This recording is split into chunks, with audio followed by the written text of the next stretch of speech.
Welcome, everyone, to the HerStory podcast, presented by Chamber Fayetteville and produced by Be Freaking Awesome.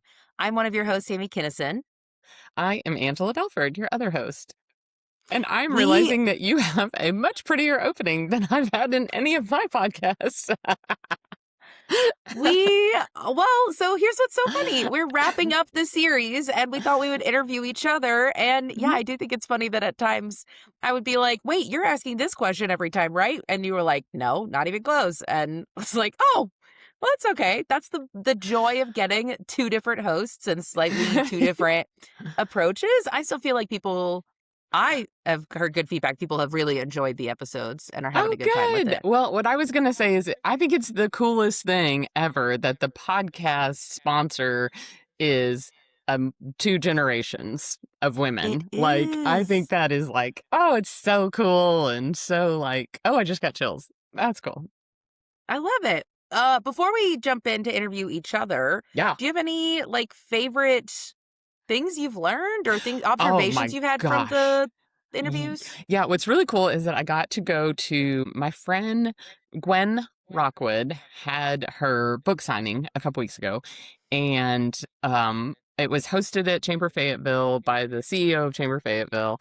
And so I ended up getting to see a lot of the people that I had interviewed, which was really fun because I was like, oh, look, you have legs. Because several of us knew of each other, but we didn't know each other. And so we got to kind of debrief. And I loved that. I loved that, walking into a room, I instantly had more of a connection with people because we'd spent 20 minutes on the podcast. I had a favorite moment in almost every one of the interviews that I have. So, and I know you did a lot more interviews than I did, and I really appreciate you. Your schedule was a little more. We actually did 50-50. No way! I think I did 55% and you did 45%. Okay, I thought I was a bigger slacker than I was. I thought my schedule was a little more booked than yours. So thank you I thought, okay, cool. That's awesome. Well, anyway, so one of the episodes, Ashley Harris, I started with question 1, take us back, tell us about, where it's all started. And I was so fascinated because when her first job out of college, she was an ad PR major, and she went, maybe ad PR, and maybe she had some poli-sci. I can't remember. But anyway, she was a lobbyist in DC. And then now 30 years later in her career, she is in part of her job at Ozarks Electric is government relations. And so we were comparing I, of course, with my League of Women Voters hat, it's never far away that I'm grabbing it.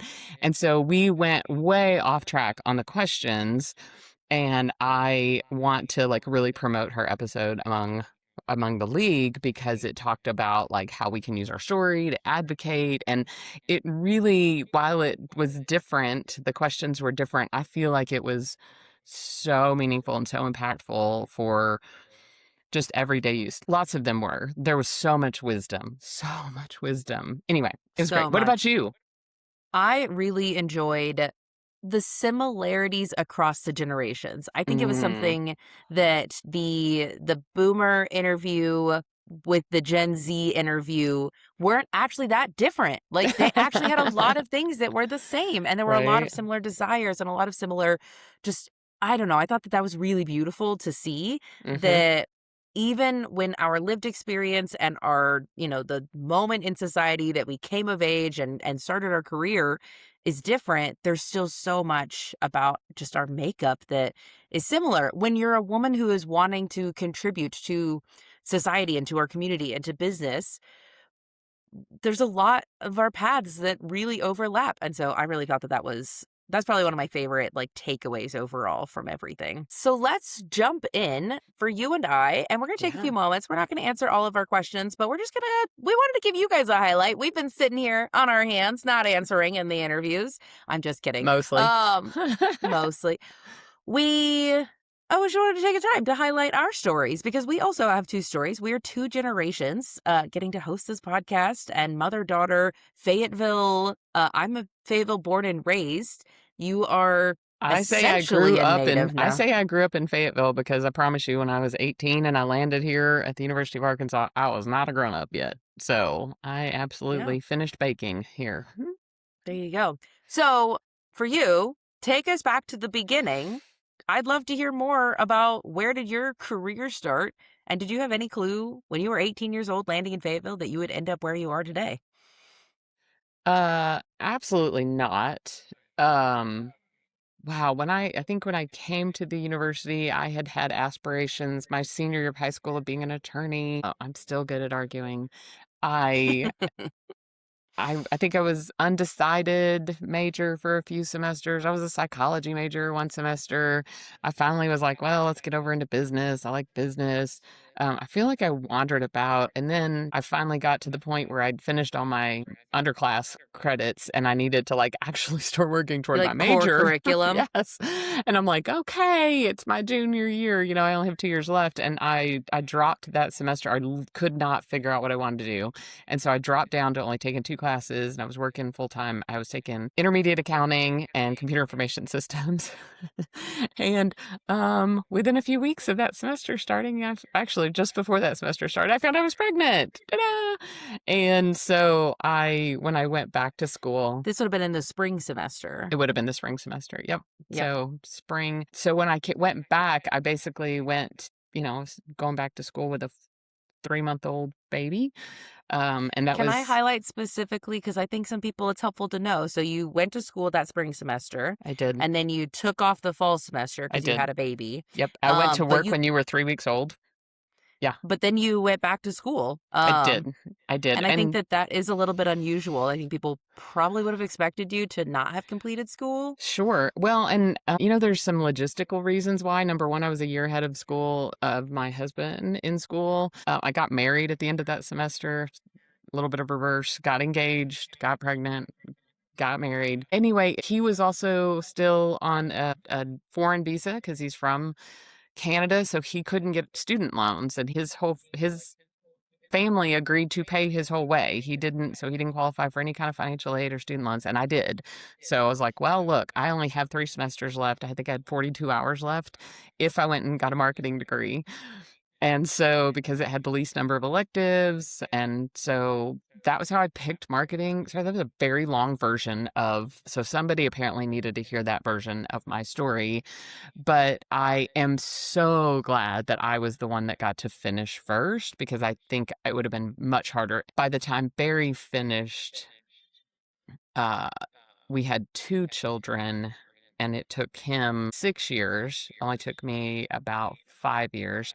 Anyway, and he had to work full time and take a full class load. And I am not certain I could have swung that with also primary caretaker.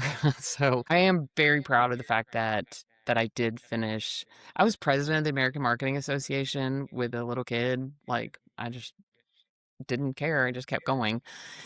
We have so many pictures of you as a baby when we were studying. Anyway, golly, this is a long story. Well, if I take you to that moment when I found out I was pregnant, I was pretty sure my life was going to be a tragic mess. And I was pretty sure that I was not going to ever, I was going to live up to everything everybody had said. You're never going to amount to anything. I was like, oh my gosh, I'm just like my mom. I mean, it was terrible. It was terrible. I gloss The thought over. that you could be freaking awesome was so far from your mind. So far from my mind. That was not a thing. So lots of stories, and you can read my books and they tell a whole lot of my stories. But anyway, by the time I graduated college, it was a Mary Kay sales director. And a few months later, won my first car. And a year later, became a sales director. And so that version of me probably wouldn't be surprised by what we got going on now because at that point I figured out very early. So we were talking 22, 23 years old. I figured out that I loved training and developing people, and I built really strong teams. When I finished my directorship, 2 of my team members finished their car qualification. So I was very focused.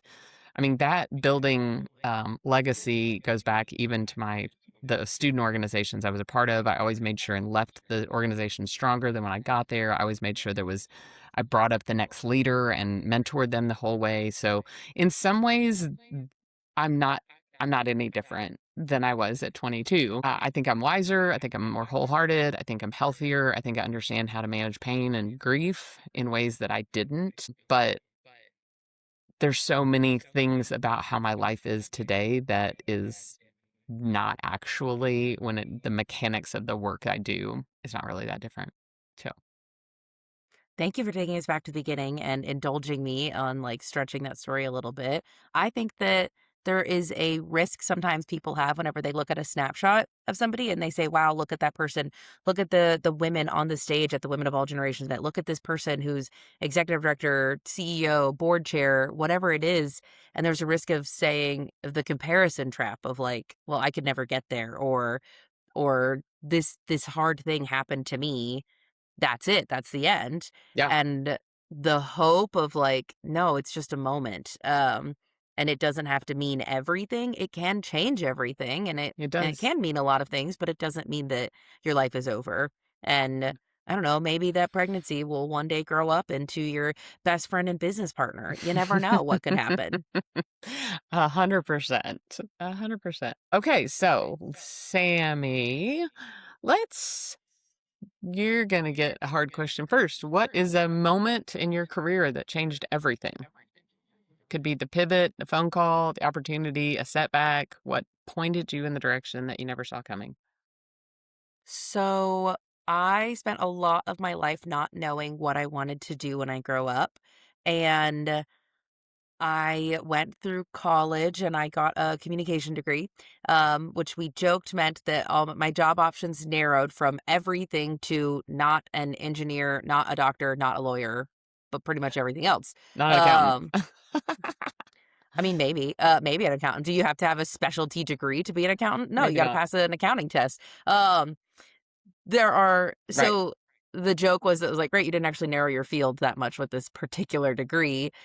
I started work, at a great organization because I didn't know what I wanted to do, so I was like, "Let me just pick a good place to work," and First interview, you got hired. Sorry, your story. Keep going.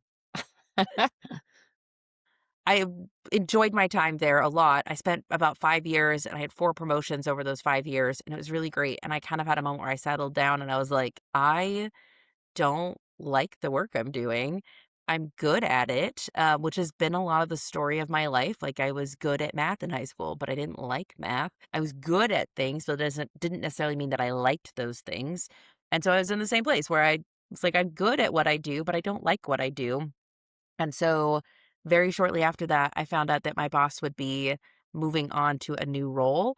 And I was like, cool, that's my sign. Like, that is the moment that, like, I'm going to piece out of this. And at the time, my dad was looking for a project manager for the Belford group. I figured out what my minimum salary I could take to leave my job was. And he said, well, I can afford that. Why don't you come Wait, here? you actually tried to pitch yourself to work at a church, and you told us what the salary because you were practicing, and I said, "Oh, wait, we can afford that." Oh, really? I kind of forgot about that part. Yeah, So we ended up well, what's funny though is I distinctly remember though the conversation was more with my dad, was more with sure, dad than it it was was. with you. Yeah. It wasn't until like, wait, hold on, if this is serious, then we need to bring Angela in to do an interview, to interview Sammy, her daughter, for this position. And but that moment of come work for the family business, land on your feet, figure out what it is that you want to do, and then go from there. I think that is the moment in my career that everything changed, because then within that space was able to dream and to say like, well, what are the things that I actually love doing? I really wanted to, whenever I graduated college, like teach other people and do training. And I was like, nobody's going to listen to 22-year-old me. So like, I've got to go get some lived experience. And then I got some lived experience and I was like, this is ridiculous. People would totally listen to 22-year-old me. I also found out in corporate that I just stopped telling people my age because I would have friends and coworkers who would complain and be like, "Oh my gosh, my stepdaughter has no idea what she's doing and she's doing all these crazy things. And one day I wish she would grow up and be more like you, Sammy." And it was like, "Well, how old's your stepdaughter?" It's like 28. And I'm like, "You definitely don't realize that I'm 22." Sure. Okay, great. I'm glad you want your child to grow up to be like me. I'm gonna stop telling everybody my age since you guys just think I'm respectable. Anyway, whatever. That's the moment for me that everything changed. I love it. So, we Mhm. are Wait, verbose I and do I do want to say though that I remember you were I can't believe you forgot that it was like you saw a need at our church and you were like, "Hey, I can meet this need." So you guys worked on your budget to try to go into ministry, basically. And then you were like, okay, can I practice? And you talked it through, and then you give me the salary. And I remember like hanging up and telling Barry, I'm like, okay, if they've turned her down, then we're hiring her at that price. I couldn't afford to match your corporate salary. But anyway, so that's how we I got you. I love it. So, because we are so verbose, Oh, yeah, we we got got to a keep lot of different moving. questions. I want to talk to you about Fayetteville because this is something you and I talk about our stories a lot. And if people want to get to know us more, you could totally go listen to the Be Freaking Awesome podcast. Not to just 100%. shameless plug that, but shameless plug. Yeah. Um, let's talk about Fayetteville Yeah. because what about it do you think is special and makes it what it is? What made you stay here whenever you got here? Well, I will You pick how credit, you want to answer that question. sure. I will credit my friend Kim Emerson, who, man, what a blessing to meet some of your lifelong best friends in college. Like, everybody, is kind of hating on college these days. And I'm like, yeah, but I have lifelong best friends that I've met there. Anyway, she said, Angela, you can never live in a town that's not a college town because you hate stupid people. And I was like, oh, dang it. Dang it. I think I have grown a lot and I have a lot more grace for people. I've also learned to recognize different types of intelligence, right? People are musically inclined. They could be dropped in the middle of the woods and they can find their way out. There's like so many different types of intelligence. So I'm proud of myself that I've grown in that way. I do love to learn and I really love to like dialogue hard problems with really smart people. So I think there's some element of that. There's a seasonality to Fayetteville that feels really cozy. And I know other places they see it because the school lets out or whatever, but man, it is like this is a different place in the summertime. And it's a different place in August, and I love that. It marks the seasons for me. Like, I don't lose months at a time because I don't notice the seasons because you chew with traffic. And then the other thing is that this is unique to Northwest Arkansas, but and I love to tell this story, but years ago, I was talking with a friend of mine's dad. He's in South Arkansas, timber family. And I don't know how we got to talking about this, but so I heard the story of Northwest Arkansas from an outsider, is basically what I'm saying. And he said, I remember back in the 50s or 60s, I can't remember what it was, but he said, old Sam Walton, Don Tyson, and old JB, they came down to Little Rock and said, hey, we got something going on up here. You guys should invest in our business. He said, especially that Sam. And we laughed him out of Little Rock. And we are like, you hillbillies, you go on back up there to Northwest Arkansas. And there were economic programs to help Northwest Arkansas in that season because it was the poorest part of the state because it was hillbilly and there wasn't any agriculture because the rest of the state was doing quite well with agriculture. And now to see what happened is those three came back and they said, well, nobody's coming to save us. So we got to work together. And so notice that JB Hunt transporting food like chickens to stores, and which Tyson started out with their own fleet of trucks. And there's great stories of Don going to Chicago and he would like borrow money to pay for the fuel on the way, and he would get to Chicago and sell those chickens and he would wire the money back. He was like, no, I'm not even going to wait till I get back. I'm going to wire the money back to the people that loaned me the money, that invested in me. And they just helped each other, and it has created an entrepreneurial culture in Northwest Arkansas that we just all help each other. And I have a friend that runs accelerators in Little Rock, and he brings people up and says, you got to experience it because everybody is treating their contacts as currency, and we're making deposits and we're making investments in other people's business with our contacts, with our connections. The other night, I was at League of Women Voters 2 different times in the last 2 weeks, and somebody was like, oh, I'm looking for my next adventure. I'm like, I've got a client looking for your skill. Here, let me introduce you. Oh, I'm looking for a new hairdresser. Here, let me introduce you. Like, I love doing that, and I'm not alone. Like, that's the entrepreneurial culture. So I love, love, love, love, love that about all of Northwest Arkansas and specifically Fayetteville. I want to add for myself, I am somebody who I was born at the corner of North and College at the old Washington Regional. Um, I have lived almost my entire life in 72704 zip code. I Could write have, a like song.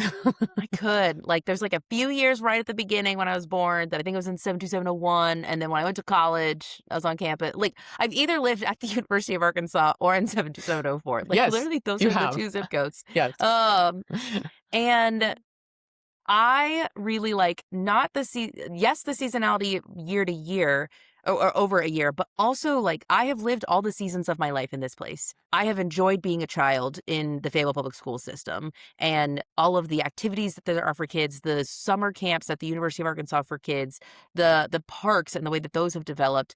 I have been a teenager in Fayetteville and I have hung out at the mall and just been a I don't know, obnoxious teenager. I literally yesterday was dropping my son off at a birthday party at the mall. And I was like, oh my gosh, teenagers are here. The mall is alive and well. There are teenagers here causing a ruckus. This is so good. Like, I just looked back nostalgically. They weren't causing a ruckus. They literally were just like Walking around. walking around at the mall. Um, Anyway, like, I have done all of the things. I was a college student in this town. I have been a young family in this town. I have been a professional in this town, and I really like that I didn't have to go somewhere else to fit my season of life needs. Mm. I've been very blessed in that way. I think that I don't know that everybody could say the same thing, but I am grateful that Fayetteville has given to me everything that I needed in each season that I was in. And you've traveled extensively, I which I do think travel extensively. which also helps make Fayetteville feel so fantastic. So it's not that you've stayed here without any concept of what is happening in the rest of the world. You've been all over Oh, Canada a I joke gazillion that I have times, Europe. tried to leave many a times and that I would wanted to go to any college but here. Yep. And I started touring other colleges and I was like, these colleges stink. Like U of A is way better. Then when I was in college, I was in an organization where I got the opportunity to visit other universities and help train the students in their organizations. Again, student training and all of that coming back to the beginning. I got to visit I mean, I think I probably visited at least 40 other colleges during my 4 years of time as a student. So even that, I got firsthand knowledge of other college towns, Yeah. and there's some that are really great, and I couldn't see myself living there, and it's I just didn't not know it the was same. 40. Holy crap. It's something like that, yeah. That's So anyway, so I like that Fayetteville has been there for each of the seasons of my life. Real quick, if there is something as it continues to grow, what do you hope doesn't change, or what do you hope that we can hold on to? Was it at 1 to 2 sentences? It's not too long from now that people are projecting Northwest Arkansas to be over 1,000,000 people, and mhm. we're just barely at 500,000. Like, it's like 20 years to double our population. What do you hope we keep within all of that? We're actually knocking on 600,000 right now. That's nice. But I want us to, when people come here, they say, "Oh my gosh, everybody's so friendly." And Mhm. which is impressive because we have probably 35% of our population is from somewhere else. It may be I would even venture it's more 4, than that it's now. probably more. I used to know the numbers when I was a homeless advocate. It's probably higher than that now. So anyway, but you have a good chunk of the population that is from somewhere else, and the culture's so strong that it infuses them, right? Mhm. And maybe it's because they came because they're like drawn to that. I have heard some rumblings on Facebook that Fayetteville is cliquey, and there's a couple Mm. of organizations that are really impactful that people have said they're cliquey. And I had a friend that moved to Michigan, and she's like, in Fayetteville, you have to like, or Northwest Arkansas, you have to like earn your right to volunteer at a certain level and to run for Mm. office or do these things. You have to like, there's a whole pecking order hierarchy. I went to this other town and I could jump in and volunteer and I got elected really fast and I got, so I hate that people feeling like it's clicky. And I've talked to a couple of people that are like, they say it's clicky, but they're like, have you tried? Have you walked up to, and I know somebody that was at an event and she walked up to 3 different circles and nobody opened up the circles to include her. And so there are some anecdotal stories of that happening. And but that's what I hope is that there's always room for one more. Like I want our Mm. circles to be like when I stand at networking events, I want to always stand where somebody can join the circle, and there's always room for, here, let's pull another chair up to the table. When I went to a writers conference back in 21, with Bob Goff, we were around the fire pit, and I walked up, and it was a tight circle, and he pushes his chair back and he goes, "Angela, get in here. We need you." And I mean, it still, right now, it just radiates through my body. And of course, he did that with the next 10 people. And we just kept making the circle bigger and kept making the circle bigger. And we still could have great conversation. Because at some point, I was like, we might need to start another circle so that we can have more intimate conversation. And it was like, no, everybody's here to see him. So, and we still could have great conversation. So that's what I hope that people really lean into and continue. What And about I you? wanna What do you well, oh, that piece, I think that, like, metaphorically, you you could take that attitude. There's 2 options. People are coming to Northwest Arkansas. There's so many people moving here, every day. We could say, I was literally at a meeting recently where somebody said, "We need to put up a 'We're full' sign and say that Fayetteville's full, there's no room for anybody else." Number one, that's not an actual option. Like, we are great and people notice and they want to get in on that. And so we can start to change the culture and start to like close people out and say, no, we don't want this. I think we'll lose what makes Fayetteville great if we do that, if we don't allow people in, if we don't be welcoming. And so what does that look like to do it well, to do it thoughtfully, to be intentional? There's so much on like the bigger conversation about that within space and housing and all of those things. But I just think you as a person, how can you show up more welcoming and say that there's always room for somebody else? And I'm always excited to make more relationships. So that's my encouragement, is that I think the way that that happens is to just say it on purpose and to do it on purpose I and love that. everybody be a part of that. Okay, Sammy, you wanted to answer this question, and maybe after you answer it, I might want to answer it. In your career and your industry specifically, is the glass ceiling still there? I like to answer this question a little bit more broadly than just like my industry. I do think that there are still some glass ceiling for women. I think that the ceiling is thinner than it has ever been. And I think that the idea sometimes about like when you climb the ladder and like reach back down to like help the next person up, sometimes the visual within that is that there's one person at the top trying to, like, break that ceiling, and I think as we are collectively as women, like, lifting each other up, we are not just lifting everybody up on one singular ladder, there's not just one spot. We're all rising together to open it up. I'm excited to see a female president one day. I'm excited to see women in leadership over our town. I really love those things, and I think that taking a moment to look at where there still are, some resistance and some hesitation, particularly around women and how we view them in leadership roles, I think is still work that we all can do, even women, not just men. I think women sometimes have this like, well, there's just like a subtleness to it. And so I think there is still some there, but I think it is getting thinner and thinner all of the time. That's my thoughts on it.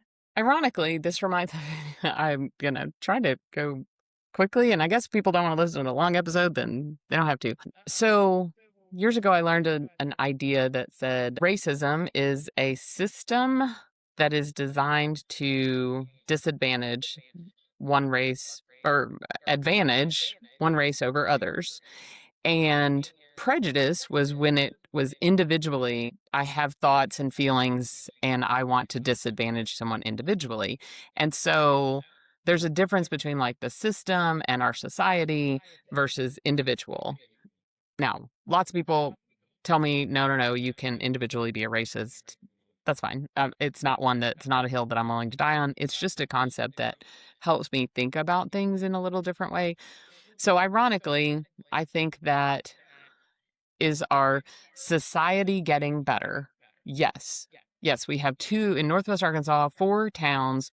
2 of them have a female mayor. Of our 4 chamber of commerce, 1 of them has a female CEO. Is that better than it's ever been? Yes. And I think we have on the Fayetteville City Council, we may be equal, men and women. So is it better? Yes, it is. And individually, it feels worse to me. And early in my career, I sold law enforcement software. Like, you can't possibly have two more male dominated industries. And lots of people told me all about the good old boy system. Lots of people told me all the things. And did I have to work harder? Yes. Did I have to be better? Yes. Did I also have a client look at me and say, "Do you know that your software is 2 times more expensive than your competitor?" And I said, "Yeah. Wouldn't it suck for you to buy theirs and then have to pay 3 times so that when you realize theirs is worse than mine, that then you have to pay 3 times the amount?" Like, I was very successful in that area. I knew how to zig, I knew how to zag, I knew how to use, and I had competitors that are like, "This sucks. You're beautiful, you're fun, you're charismatic, and you can get in places that they won't even talk to us." Sure. Some might say, "Oh, well, that's not really that it was better," but I knew how to leverage it, and now I'm in a couple of situations where I literally have to have a colleague say my idea so that the client will hear me. And I have situations where it's like I can say thing and they won't listen. And so it is jarring to my worldview, and it is extremely difficult for me to reconcile because it feels like 27 years later it should be better, not worse. And so that's why I have avoided this whole glass ceiling. It doesn't feel like it does feel better overall, and maybe that's an indicator I need to exit that situation. Yeah, I think that I like the view of the systems versus the individual because I do think that even as we improve systems, there will still be individuals that you face and that you have to navigate. And finding yourself, if you're in a system that is super working against you, it's a great thing to evaluate for wherever you are. Yeah, Thanks for indulging me and answering the question. that's Let's okay. go to rapid fire questions. Yeah, The ones that we have been struggling to hold ourselves back from answering them and not dig in more. So, yeah. Angela, I'm gonna start with you. What job did you want when you were a child? Teacher. I think those were the Really? safe people in my life. Yeah, I wanted to be a teacher, and guess what? I do a lot of that. I do a lot of professional development that is training. I'm like, "Oh, look." What about You're a you, Sammy? teacher. What did you want to do at 10 years old? I don't know. Existential crisis. No idea. I don't know. I mean, like, I think I had typical things like ballerina, teacher, firefighter, astronaut. Do you Can remember what I wanted to be when I was a child? I don't actually. I do, actually. 5th grade, is that about 10 Sure. years old? You wanted to be an architect, and I remember, like, I was like, "Oh, okay." Architects have to be, like, really detail oriented, they have to be very careful, they have to be very calculated. Mhm, okay, yep, architect, great idea, great idea. You were doing a gifted and talented program about, GT, about Mhm. being an architect, and I went on the field trip that year because I was like, "I gotta see why she thinks she wants to be an architect." It only lasted about a year, but that was my favorite, idea that you had that I had to go like anyway, go ahead. Sure. That's funny. Okay. Beach, mountains, city, or staycation? Ugh, yes. Have to pick No, one. the answer is easy. It's beach It is beach. I all know, it day just when you long. put city, ooh, that's where I mostly vacation. Beach. Yep. What about you? Beach. Okay. Beach. Yeah. Bonus hits your account today. You decide how much because, it's hard to limit that to figure out what's the first thing you're going to go do with it. I have house to-do list. I will get the house to-do list. The answer should be credit card, but the house to-do list. What about you? Booking a trip. Don't know Yeah. where. Don't know when. Don't know if it's just me and my husband. My dream world, it's just me and my husband, and I'll convince my kids' grandparents to watch them. But that's what I'm doing. Booking a trip. Can you describe your work wardrobe in 3 words? Comfy, professional, fun. Um, Stolen from Angela. Not stolen. That's not exactly the right word, but the number of times that I like show up somewhere wearing something, she's like, "Wow, that's such a cute cardigan. I wish I hadn't given it to you." I will Um, put stuff in the donate pile, and then she's like, "Do not donate it before I get a chance to look at it." yeah, I want a chance to shop your donate stuff. So no, I maybe that's not It's my so whole cute. wardrobe, but it's funny enough that it works. Okay. I have tweaked this question a little bit. What is a big goal that you're excited about? Maybe something you haven't told people Mm. about, but maybe just something you're really excited about. Well, I have had a goal since I think 2014. That is like I want to take a group of people on a sailing trip, and I want to. My idea is that we would have like 3 or 4 days. The first day you would be on a really hard boat that has a lot of work, a lot of work, a lot of work to get where you want to go, and the next day is a little easier boat, and then the last day it just dial in and then go and show up and the luxury of that. And so that is my I am I love that the idea has never let go of me. And so wandering about Mm. the Central America trying to find where I want to do that excursion and where I want to take people on international retreats. That's what's on the horizon. What about you? What's a goal you're excited about? I think a goal I am excited about is it feels like maybe it should be more grand. I'm really excited to build my business and to grow the work that we do and to get to coach more people. I have a sign up that says, "Today I will make a difference." And I do remember there was a point in time in high school where it was like, "What do I want to do?" And I was like, "I want to help people." And you were like, "Help people is not a job you can find. There's not a place. College is not anywhere but here. Help people is not a job." Like, Sammy, you got to get more specific. But truly, I just love helping people, and And I guess I so was wrong. You didn't have to.